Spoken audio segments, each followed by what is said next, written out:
श्रोता प्रेमियों, मैं राम सागर शास्त्री आप लोगों के समक्ष रखने जा रहा हूं एक प्रसंग, उत्तरकांड शंका समाधान।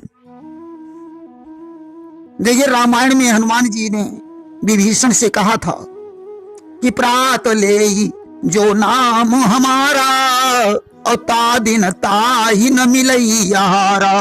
जो प्रातः काल मेरा नाम लेगा उस दिन उसे आहार नहीं प्राप्त होगा। यहाँ आहार का अर्थ कुछ सज्जन भोजन से और कुछ कुभोजन से लगाते हैं। अधिकांश ऐसा सुना जाता है कि सवा पहर दिन चढ़ने से पहले हनुमान जी की उपासना नहीं करनी चाहिए। देखिए, विनय पत्रिका में तुलसीदास जी ने हनुमान को सर्वकाल वंदनीय कहा है। हनुमान जी ने विभीषण से यही कहा था कि मेरे जैसे बंदर पर भगवान कृपालु हो गए। मैं तो उस योनि का हूं जिसका प्रातःकाल नाम लेने से भोजन भी नसीब नहीं होता। इसीलिए तुलसीदास जी लिखते हैं कि महावीर बिनबहु हनुमाना और राम जासु जस आप बखाना। देखिए, वंदना किसकी होनी चाहिए? जो सही दुख पर छिद्र दुरावा, वंदनीय तेहि जग जस पावा। जो कष्टों को सहन करके पराये कष्टों को दूर करता है वही वंदनीय है। जैसे कपास वर्षा धूप सर्दी सहन करता है, उसकी रुई से कपड़ा बनता है जो सभी के तन को ढकता है। हनुमान जी में ये गुण पाया जाता है, इसलिए ये सर्वदा सर्वकाल वंदनीय हैं। हनुमान जी तो साक्षात रुद्र हैं, फिर भला प्रातः काल इनका नाम क्यों नहीं लेना चाहिए? अब बात आती है कि राम और शिव में किसकी उपासना श्रेष्ठ है। देखिए, भगवान कहते हैं कि शंकर प्रिय मम द्रोही, शिव द्रोही मम दास, ते नर कर ही कल्प भरी, घोर नरक महुवास। जो शिव की पूजा करता है और मेरी निंदा करता है, या जो शिव की निंदा करता है और मेरी पूजा करता है, उसे कल्प भर नरक में रहना पड़ता है। अब बात आती है कि रावण राम का द्रोही था और शिव की पूजा करता था, फिर भी वह नरक में नहीं गया। अरे, भगवान जिसे अपने हाथों से मारेंगे वह तो उन्हीं के लोक को जाएगा। इसीलिए किसी की भी पूजा करो, परंतु एक दूसरे का विरोध नहीं करो। देखिए, जब हनुमान जी संजीवनी लेने गए तो काल नेमि ने इन्हें अटकाया। उसने माया द्वारा बाग सरोवर बना दिए और कपटी साधु बन गया। हनुमान सरोवर में स्नान करने गए तो सर पैठत कपिपद गए मकरी अति अकुलान। मकरी ने इनका पैर पकड़ लिया, इन्होंने उसे मार डाला। वह दिव्य रूप धारण करके स्वर्ग को चली गई। जाने से पहले उसने हनुमान को कपट मुनि का रहस्य बतला दिया और उद्धार करने के लिए धन्यवाद दिया। देखिए, मकरी धान्य मालिका अप्सरा थी और यह काल नेमि पहले गंधर्व था। दोनों इंद्र की सभा में गा रहे थे। अचानक दुर्वासा को देखकर इन्होंने व्यंग किया, माने हंसी की। दुर्वासा ने दोनों को निशाचर होने का श्राप दे दिया कि तुम निश्चर मकरी बनऊ, भोगौ कष्ट अपार। जब त्रेता युग आई है तब हुई है उद्धार। अब त्रेता में तुम्हारा उद्धार होगा। देखिए, हनुमान जी जिस पर्वत पर पांव रखते थे वह पाताल को चला जाता था, तो फिर वे कूदे कैसे? बताया गया कि वो यही नाम का पर्वत था, वही पाताल को चला गया। वहीं हनुमान जी मशक रूप पर, वहीं हनुमान जी के मशक रूप पर भी कल्पना की जाती है कि मशक मच्छर को, बिल्ली को, काली रात को और पानी भरने वाले मशक को कहते हैं। तो हनुमान जी कौन सी मशक बन गए? अगर मच्छर की बात करें तो मच्छर अंगूठी ले जा नहीं सकता, माया से अंगूठी छोटी बड़ी भी नहीं की जा सकती। हनुमान चालीसा में लिखा है कि प्रभु मुद्रिका मेली मुख माही और जलधि लांघि गए अचरज नाही। हनुमान जी ने भगवान की अंगूठी को मुंह में रख लिया। यहां सिद्ध होता है कि हनुमान बिल्ली बन गए। अब बिल्ली का यात्रा में मिलना अपशकुन होता है, इसलिए हनुमान काली रात के समान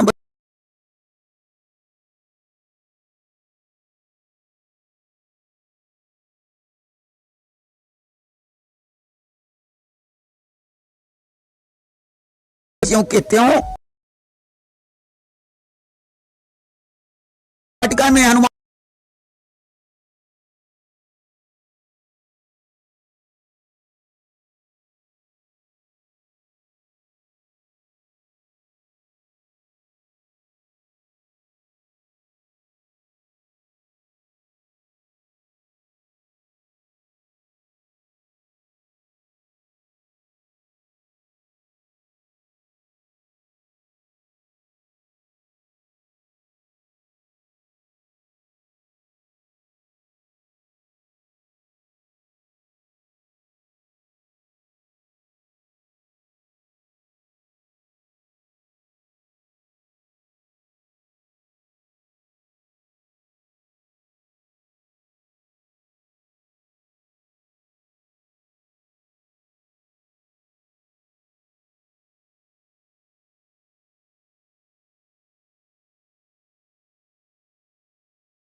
चली गई, मैं शरण छू लूंगी तो पता नहीं कहां पहुंच जाऊंगी।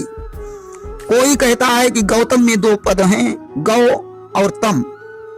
गौ यानी चला गया, तम यानी अंधकार।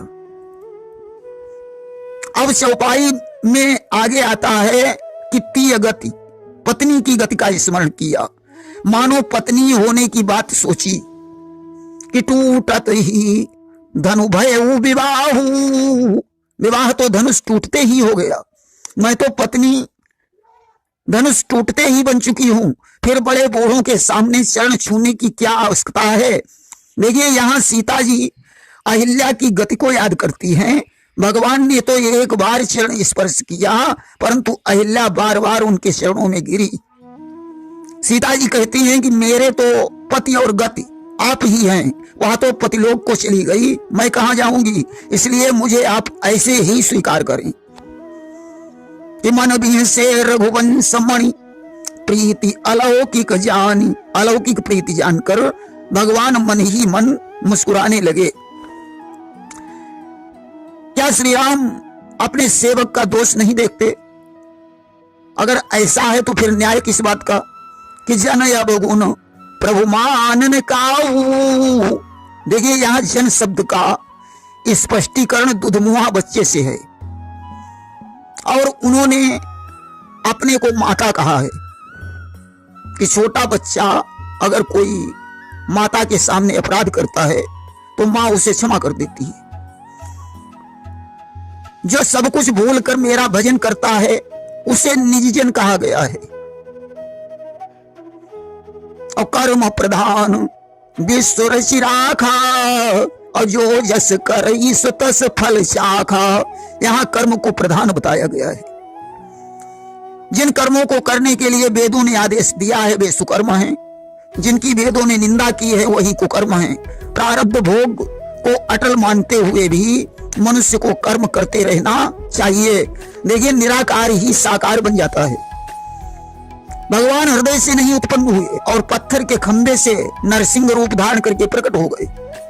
वैसे तो निराकार और साकार में कोई भेद नहीं। निराकार और सर्वव्यापी ईश्वर के लिए लिख दिया बिनु पद चलई सुनई बिनु काना।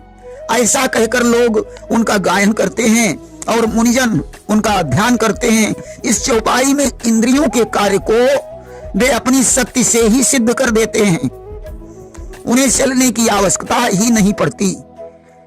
देखिए भावी प्रबल है या तो ठीक है, फिर भी मुहूर्त पर ध्यान देना चाहिए, बाकी को हर की इच्छा पर छोड़ देना चाहिए। एक चौपाई और आती है कि ढोल गमार शूद्र पशु नारी और सकल तारना के अधिकारी। इस चौपाई को लेकर लोगों का ऐसा मत है कि तुलसीदास जी अपनी पत्नी पर क्रोधित थे, इसलिए उन्होंने स्त्री जाति की निंदा की। यहां ऐसी कोई बात नहीं है।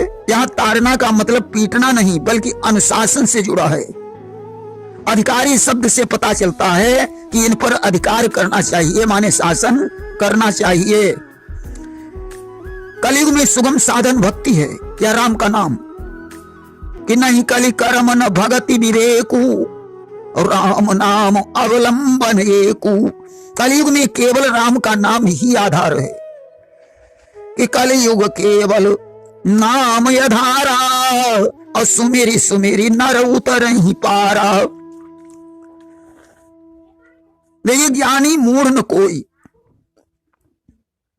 न कोई ज्ञानी है न कोई मूढ़ है। यह कैसी बात है? भगवान शंकर पार्वती जी से कहते हैं कि भगवान की बड़ी अजीब लीला है, वे जड़ को चेतन और चेतन को जड़ बना देते हैं। सभी जीव अपने अपने कर्म के अनुसार फल भोगते हैं। संचित प्रारब्ध क्रियमाण तीनों प्रकार के कर्मों का फल मनुष्य को ही भोगना पड़ता है, भगवान नहीं भोगते। यद्यपि मैं समदर्शी हूं, फिर भी मुझे सेवक प्रिय हैं। काम क्रोध मद लोभ मोह को छोड़कर मेरा भजन करना चाहिए। भगवान का जो अनन्य दास है, भगवान उसका हमेशा हित चाहते हैं। नारद पर कामदेव का कोई प्रभाव नहीं पड़ा, परंतु अभिमान हो जाने पर भगवान की माया से वे विश्व मोहिनी पर मोहित हो गए। भगवान को मूढ़ बनकर नारद ने श्राप दे दिया। मनुष्य को अपने अशुभ कर्मों को सुधार कर शुभ कर्म करना चाहिए कि जय ही जस रघुपति करहि, यहां लिखा है कि जय ही जस रघुपति करहि जब, सो तस ते ही क्षण होई। अन्यथा भगवान जो करना चाहते हैं वह उसी क्षण हो जाता है।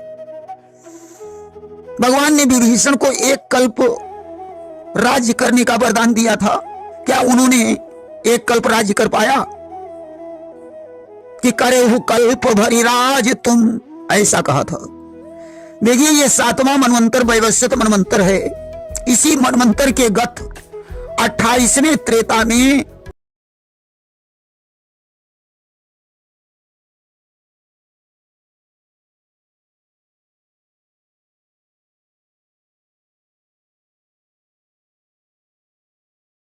इतने पर प्रलय आ जाएगी,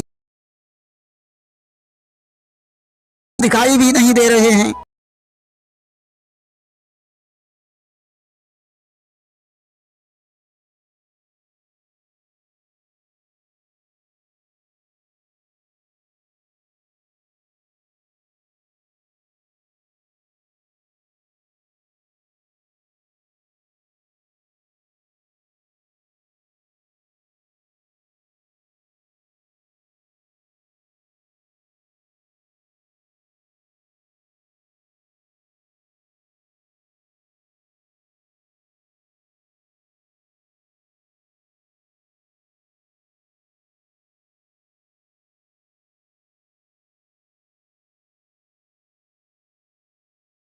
थी रावण की 3 पत्नियां और 7 पुत्र बताए जाते हैं। कुंभकर्ण की भी बलिपुत्री वज्रज्वाला के अतिरिक्त 2 पत्नियां और थीं। रावण की माता का नाम कैकसी था, जो सुमाली की पुत्री थी। रावण के पिता का नाम विश्रवा था, जिनकी 4 पत्नियां थीं। रावण के 11 मामा बताए गए हैं। मंत्री सुमंत की पत्नी का नाम सागरा था, जो गर्ग वंश की कन्या थी। देखिए त्रेता वाला धोबी ही दूसरे जन्म में कंस का धोबी बना। शूर्पणखा कुब्जा बनी, सुमंत अक्रूर बने, कैकेयी देवकी बनी, सुमित्रा रोहिणी और कौशल्या यशोदा बनी। कंस को कालनेमिका और शिशुपाल को रावण का अवतार माना गया है। वन में जाकर राम ने 5 निशाचरों को मारा था, विराध, खरदूषण, त्रिशिरा और कबंध। जब राम अत्रि के आश्रम से सरभंग ऋषि के पास जा रहे थे तो इनकी भेंट विराध से हो गई कि मिला असुर विराध मग जाता, अवावत ही रघुवीर निपाता। विराध एक भयंकर निशाचर था, जिसके बाएं कंधे पर एक त्रिशूल था। वह जंगली हाथी, सिंह और भैंसों को खा जाता था। उसे देखकर राम लक्ष्मण ने धनुष पर बाण चढ़ाया। विराध ने कहा, बच्चों अगर तुम जीवन चाहते हो तो अपनी स्त्री को छोड़कर यहां से भाग जाइए। ऐसा कहकर वो सीता जी को पकड़ने दौड़ा। राम ने उसकी भुजाएं काट दी। वह राम पर दौड़ा, राम ने उसके दोनों पैर काट दिए और बाद में उसका सिर भी काट डाला। अब तो वह गंधर्व बन गया। उसने कहा कि दुर्वासा ऋषि के श्राप से आज आपने हमें मुक्त कर दिया। स्तुति करके वह स्वर्ग को चला गया। तब राम सर्वंग के आश्रम पर पहुंचे। देखिए, सर्वंग गौतम कुल में उत्पन्न हुए थे, जो दंडकारण्य में गोदावरी के तट पर आश्रम बनाकर रहते थे। इंद्र स्वर्ग से विमान लेकर इन्हें बुलाने गए थे, परंतु इन्होंने कहा कि अभी राम का दर्शन करके उनका सत्कार करूंगा, तब स्वर्ग आऊंगा। देखिए, विराट के विषय में ऐसा भी कहा जाता है कि यह जय नामक राक्षस का पुत्र था। इसने ब्रह्मा से वरदान मांगा था कि किसी अस्त्र शस्त्र से मेरी मृत्यु न हो। पहले यह तुम्बरु नामक गंधर्व था। कुबेर ने इसे श्राप दे दिया था। इसने राम पर त्रिशूल चलाया, परंतु उन्होंने त्रिशूल काटकर इसके हाथ पांव भी काट दिए। जब यह नहीं मरा तो राम ने इसे गड्ढा खोदकर गड़ा दिया। इसके बाद इन्होंने खरदूषण और त्रिशरा को मारा। कबंध इन्हें सीता की खोज करते समय मिला था। जब इन्होंने गीध का दाह कर्म किया, उसके बाद कबंध से भेंट हुई कि आवत पंथ कबंध निपाता और ते ही सब कही साप की बाता। यह धनु नामक गंधर्व था। एक बार इसने राक्षस बनकर दुर्वासा को डराया। दुर्वासा ने इसे राक्षस होने का श्राप दे दिया। राक्षस बनने के बाद एक दिन इसने इंद्र पर आक्रमण कर दिया। इंद्र ने वज्र मारा, जिससे इसका शरीर सिमट गया और यह कबंध बन गया। वहीं ऐसा भी कहा जाता है कि इसने हाथ पांव सिकोड़कर स्थूल सिरा इसको डराया था, तो उन्होंने कहा कि जा तुम ऐसा ही हो जा। अस्तु वह गंधर्व रूप में गंधर्व लोक को चला गया। देखिए, लोमस ऋषि के विषय में कहा जाता है कि एक बार राजा इंद्रदुम्न लोमस ऋषि के पास पहुंचा और उसने अमर होने के लिए लोमस ऋषि से वरदान मांगने को कहा। उसने कहा मुझे अमर बना दो। लोमस ने कहा राजन, सभी मरेंगे, यहां अमर कोई नहीं है। पहले मैं एक शूद्र था, भूख प्यास से भ्रमण करता करता एक जंगल में पहुंचा। वहां मैंने एक शिवलिंग को देखा। मैं पूजा करने गया और वहीं मेरी मृत्यु हो गई। इसके बाद मैंने ये दूसरा जन्म लिया है। शिव से अजरता अमरता का वरदान मांगा।